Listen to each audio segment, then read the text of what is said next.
Assalamualaikum warahmatullahi wabarakatuh. Alhamdulillah nahmaduhu wa nasta'inuhu wa nastaghfiruh wa nusalli wa nusallim ala habibina Rasulillah sallallahu alaihi wasallam wa ala alihi wa ashabihi wa man sara ila nahjihi wa man sara ala nahjihi ila yaumil qiyamah. Amma ba'd. Sama-sama kita bersyukur kehadirat Allah Subhanahu wa taala. Pada siang hari yang berbahagia ini kita kembali dapat meluangkan waktu berkat inayah dan taufik dari Allah Subhanahu wa taala untuk bersama-sama kita hadir menunaikan salat zuhur secara berjamaah, dan kita duduk sejenak mendengarkan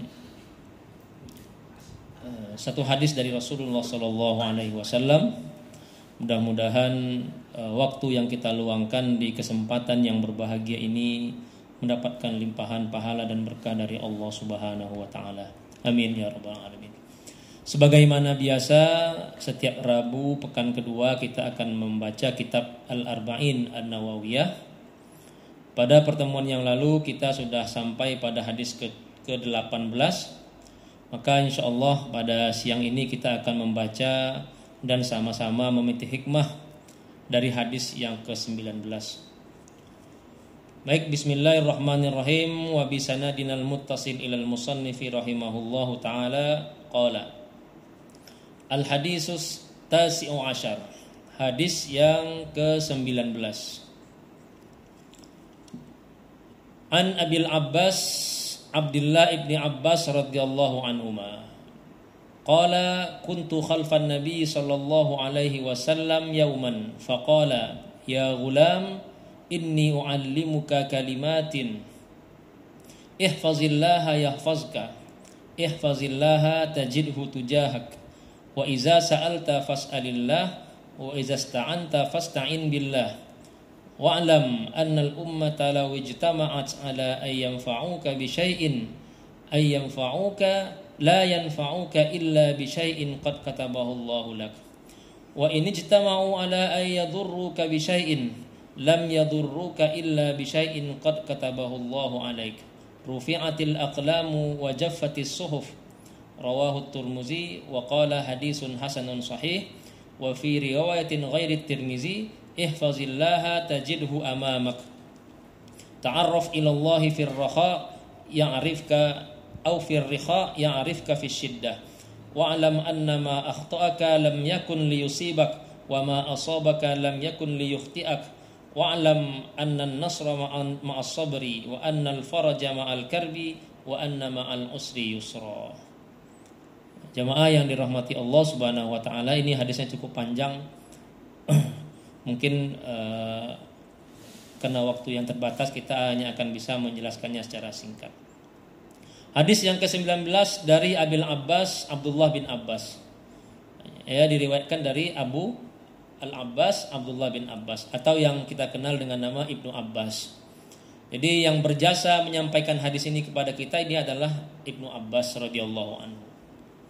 Mungkin kita sudah sering dengar namanya, tapi tidak ada salahnya kita berkenalan sejenak dengan beliau. Ibnu Abbas ini itu salah seorang sahabat Nabi yang punya hubungan keluarga dengan Rasulullah. Jadi beliau ini adalah sepupunya Rasulullah Shallallahu Alaihi Wasallam. Karena ayah beliau Abbas itu bersaudara kandung dengan ayahnya Rasulullah yang bernama Abdullah. Jadi Abdullah ayahnya Rasul itu adik-beradik dengan Abbas, Abdullahnya ayahnya dari Abdullah bin Abbas. Jadi sepupu beliau. Cuman usianya terpaut jauh. Ibnu Abbas ini lahir 3 tahun sebelum hijrah. Artinya ketika Nabi hijrah itu usianya masih 3 tahun. Dan ketika Nabi meninggal usia beliau baru 13 tahun. Nah, jadi masih sangat kecil ya. Ketika Rasul meninggal, Ibnu Abbas ini baru berusia 13 tahun. Kalau sekarang kira-kira baru mau masuk masuk SMP mungkin Pak ya. Nah, jadi masih kecil sekali. Dan beliau tidak ikut hijrah bersama Nabi. Jadi ketika Nabi hijrah, beliau dengan ayahnya masih tetap tinggal di Mekah, belum masuk Islam. Barulah di akhir usia Rasulullah, kira-kira menjelang Fathu Makkah atau tahun ke-10 Hijriah, beliau dengan ayahnya datang ke Madinah menjelang Fathu Makkah bersama Abbas itu, pamannya Rasulullah SAW. Dan disitulah beliau sejak masuk Islam itu selalu bersama dengan Rasulullah SAW. Dan usianya masih 10 tahun, Pak. Jadi anak-anak ya. Usia Nabi 60-an tahun, usia Ibnu Abbas ini 10 tahun. Bisa kita bayangkan rentang usia beliau ya, antara sepupu. Padahal itu sepupunya. Nah, Ibnu Abbas meninggal di Taif pada tahun 68 Hijriah. Kuburnya itu kalau kita umroh, Pak, itu nanti kalau ada kita yang kesempatan umroh jalan-jalan ke Taif, itu ada namanya Masjid Ibnu Abbas. Nah, kubur Ibnu Abbas itu di Taif itu. Kira-kira sejam ya dari kota Mekah. Ada masjidnya sekarang. Nah, beliau wafat pada tahun 68, usianya sekitar 71 tahun. Dan meriwayatkan hadis sampai kepada kita itu sekitar 1660 hadis dari riwayat Ibnu Abbas. Jadi anak kecil usianya 13 tahun itu menyampaikan hadis kepada kita sampai 1600 hadis, Pak. Dari beliau sampai kepada kita. Termasuklah hadis yang paling terkenal ini. Dari Ibnu Abbas beliau berkata, "Kuntu khalfan Nabi sallallahu alaihi wasallam yauman." Suatu ketika aku berada di belakang Rasulullah sallallahu alaihi wasallam. Maksudnya beliau itu berada di belakang Nabi yang sedang menunggang unta. Jadi Nabi duduk di depan, beliau Ibnu Abbas duduk di belakangnya. Numpang dalam suatu kendaraan, ya, satu tunggangan. Aku berada di belakang Nabi Shallallahu Alaihi Wasallam dalam sebuah tunggangan, mungkin ini unta ataupun kuda. Yauman, pada suatu hari. Faqala, lalu Nabi berkata, "Ya ghulam, wahai anakku." Jadi ya ghulam ini adalah panggilan kesayangan. Ya ghulam, wahai anakku, wahai anak kecil gitu. Wahai anak muda. Karena memang Ibnu Abbas masih muda, kira-kira usianya 10 tahun ketika itu. Ya ghulam, wahai anak muda. Kata Rasulullah, "Inni u'allimuka kalimatin." Saya ingin mengajarkan kepada engkau beberapa patah kata yang penuh pengajaran, beberapa kalimat yang penuh hikmah. Apa itu? Yang pertama, ihfazillaha yahfazka. Jagalah Allah, maka Allah akan menjagamu. Ihfazillaha tajidhu tujahak. Jagalah Allah, maka Allah akan selalu berada di sisimu untuk menolongmu. Jadi peliharalah Allah, maka Allah akan memeliharamu. Peliharalah Allah, maka engkau akan selalu berada dalam pertolongan Allah Subhanahu wa ta'ala. Wa iza sa'alta fas'alillah. Jika engkau ingin meminta, maka mintalah hanya kepada Allah Subhanahu wa ta'ala. Wa iza sta'anta fasta'in billah. Dan jika engkau ingin meminta suatu pertolongan, mintalah pertolongan hanya semata-mata kepada Allah Subhanahu wa ta'ala. Wa'lam, dan ketahuilah, kata Rasulullah kepada Ibnu Abbas, annal ummata, andai seluruh umat. Maksudnya di sini kata guru kami dulu, andai seluruh makhluk, ya, baik manusia, jin dan sebagainya. Lawijtama'at, andaikan mereka semuanya bersatu, ala ayyanfa'uka bisyai'in, untuk memberikan suatu manfaat kepadamu.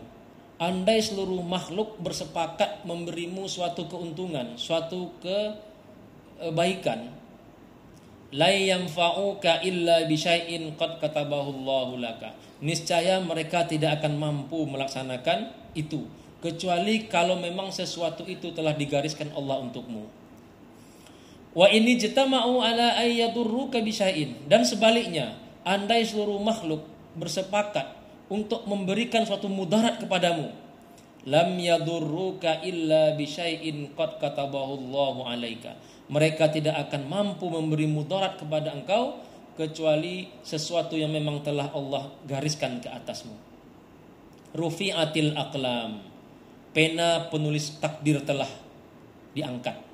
Artinya semuanya telah ditakdirkan oleh Allah Subhanahu wa taala. Wajaffatis suhuf, dan lembaran-lembaran takdir pun telah dikeringkan. Hadis rawahu Tirmizi, hadis ini diriwayatkan oleh Imam At-Tirmizi dan beliau berkata hadis ini hasan lagi sahih. Dalam riwayat lain wa fi riwayatin ghairi Tirmizi, Rasulullah bersabda, "Ihfazillaha tajidhu amamak." Peliharalah Allah, maka Allah akan selalu berada di sisimu, di depanmu untuk menolongmu. Ta'arraf ilallahi fir raha. Kenallah engkau dengan Allah ketika engkau bahagia. Ya'rifka fi syiddah, maka Allah akan mengingatmu ketika engkau dalam keadaan susah. Wa'lam, dan ketahuilah, annama akhtu'aka lam yakun liyusibak. Ketahuilah bahwa jika memang sesuatu itu bukan untukmu, maka engkau tidak akan mendapatkannya. Wa ma asabaka lam yakun liyukhti'ak. Dan kalau memang sesuatu itu telah ditakdirkan untukmu, maka dia tidak akan pernah meleset dan tetap akan menjadi bagian engkau. Wa'lam annan nasra ma'as sabri, dan ketahuilah bahwa kemenangan itu datang bersama dengan kesabaran. Bahwa keberuntungan itu datang bersama kesabaran. Wa annal faraja ma'al karbi, dan bahwa kebahagiaan itu datang setelah kesusahan. Wa anna ma'al usri yusra, dan ketahuilah bahwa bersama setiap kesulitan ada suatu kemudahan. Hadisnya panjang sekali jamaah yang dirahmati Allah Subhanahu wa taala. Intinya adalah hadis ini mengajarkan kepada kita bahwa apapun yang terjadi dalam kehidupan kita itu semuanya sudah menjadi takdirnya Allah Subhanahu wa taala. Bahkan kalau andai pun kita lari dari takdir kita, dari rizki kita, dari kemalangan kita, itu tidak akan bisa. Karena memang semuanya telah menjadi sesuatu yang telah digariskan oleh Allah Subhanahu wa taala sejak zaman ajali. Namun demikian jamaah yang dirahmati Allah Subhanahu wa taala, ini bukan berarti kita pasrah atau menyerah pada takdir, tapi karena takdir itu rahasianya Allah Subhanahu wa taala, maka Allah tetap memerintahkan kita untuk berusaha sebaik-baiknya. Karena takdir Allah itu adalah setiap kali kita berbuat baik pasti ada balasan baik, dan setiap kali kita berbuat buruk pasti ada balasan buruk. Itulah takdir dari Allah Subhanahu wa taala.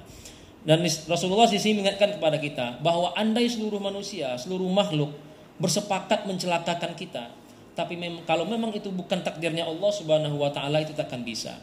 Dan sebaliknya, andai seluruh makhluk bersepakat untuk memberikan suatu keberuntungan kepada kita, suatu kebaikan kepada kita, kalau memang bukan milik kita, juga tidak akan kita dapatkan. Bahkan sesuatu yang telah masuk ke dalam mulut kita, kata para ulama, kalau memang itu bukan jatah kita, itu akan keluar kembali. Nah jemaah yang dirahmati Allah Subhanahu wa taala, kata guru kami dulu, dengan membaca hadis ini kita dibawa untuk menjadi tenang dalam hidup ini. Tidak ada yang perlu kita resahkan, tidak ada yang perlu kita risaukan, tidak perlu kasak kusuk ke sana ke sini.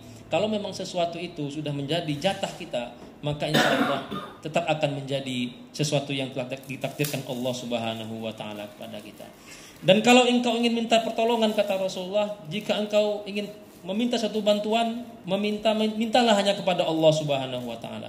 Dan ini yang dipesankan oleh Rasulullah kepada Mu'az bin Jabal ketika beliau berpesan meninggalkan Nabi. Jangan pernah meminta sesuatu kepada manusia. Mintalah hanya kepada Allah Subhanahu wa taala. Manusia ketika diminta mereka marah.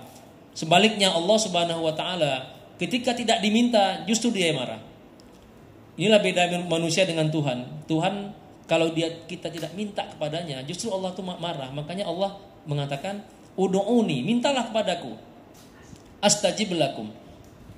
Bahkan orang yang tidak mau meminta, tidak mau berdoa, itu dikatakan sebagai orang yang sombong. Innallazina yastakbiruna an ibadati sayadkhuluna jahannama dakhirin. Beda dengan manusia. Manusia ketika diminta, mereka akan menggerutu, minta terus gitu.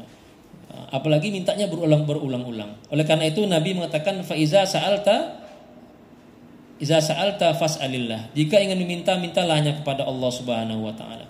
Wa iza sta'anta fasta'in billah. Jika ingin mendapatkan pertolongan, mintalah pertolongan hanya kepada Allah Subhanahu mata-mata. Inilah yang diamalkan oleh sahabat Rasulullah sallallahu alaihi wasallam. Bahkan diriwayatkan Abu Bakar dan Umar, misalnya ketika kalau orang dulu kalau naik kuda itu pakai pelecut ya, pakai pelana pelucut kuda itu. Kalau jatuh itu mereka tidak mau minta tolong kepada orang. Mereka turun sendiri dan mengambil sendiri alatnya yang jatuh itu.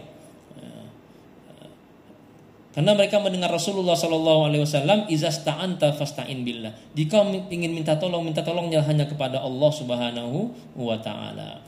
Rufi'atil aqlam wa jaffatis suhuf. Ketahuilah bahwa semua yang terjadi di atas permukaan bumi ini telah dituliskan oleh Allah Subhanahu wa taala. Tidak ada di antara kita yang mengetahui, semuanya rahasia dari Allah Subhanahu wa taala. Yang bisa kita lakukan di atas dunia ini adalah berusaha sebaik-baiknya sembari terus meminta kepada Allah Subhanahu wa taala. Dan poin lainnya adalah ta'arraf ilallahi fir raha ya'rifka fis syiddah.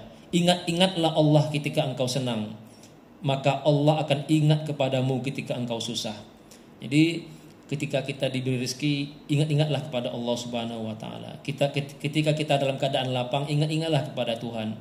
Maka ya'rifka fis syiddah, maka ketika tiba masanya kita dalam keadaan susah, Allah pun akan ingat kepada kita. Wa annan nasra ma'as sabri, dan bahwa sesungguhnya pertolongan itu datang bersama kesabaran. Wa annal faraja ma'al karbi, dan sesungguhnya kebahagiaan itu datang setelah kesusahan. Wa anna ma'al usri yusra, dan bahwa di balik setiap kesusahan pasti ada kemudahan.